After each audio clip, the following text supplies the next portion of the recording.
আসসালামু আলাইকুম বন্ধুরা। তো আজকে জুম্মাবার তো আশা করি দোকানের দিকে যাই গেছি। আজকে থাকবে আপনাদের জন্য টানা সুন্দর সুন্দর ভিডিও।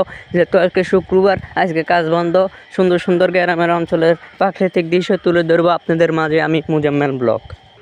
গ্রাম বাংলা প্রাকৃতিক রূপ ধরে রাখবো আপনাদের মাঝে। গ্রামের দোকানপাট এবং কি অন্য অন্য কিছু আপনাদেরকে কেমন লাগে আজকের ভিডিওতে থাকছে। তো আসার পর দেখতেছেন পরোটা আসতেছে গ্রামের অঞ্চলের দিকে, যে পরোটার ভিড় জমে থাকে দোকানপাটে।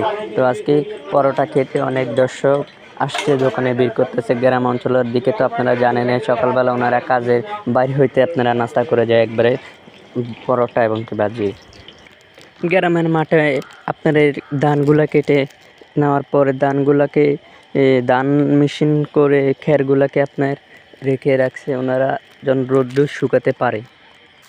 অবশেষে খেরগুলা মাঠে শুকানো দিচ্ছে, যেহেতু তাড়াতাড়ি রোদ্দুরটা শুকিয়ে যেতে পারে খেরগুলা। আর চারদিকে মাঠে মেঘ বৃষ্টি হলে পানি জমে থাকে, তার জন্য আগে খেরটাকে রেডি করে রাখছে যেন আপনার তাড়াতাড়ি খের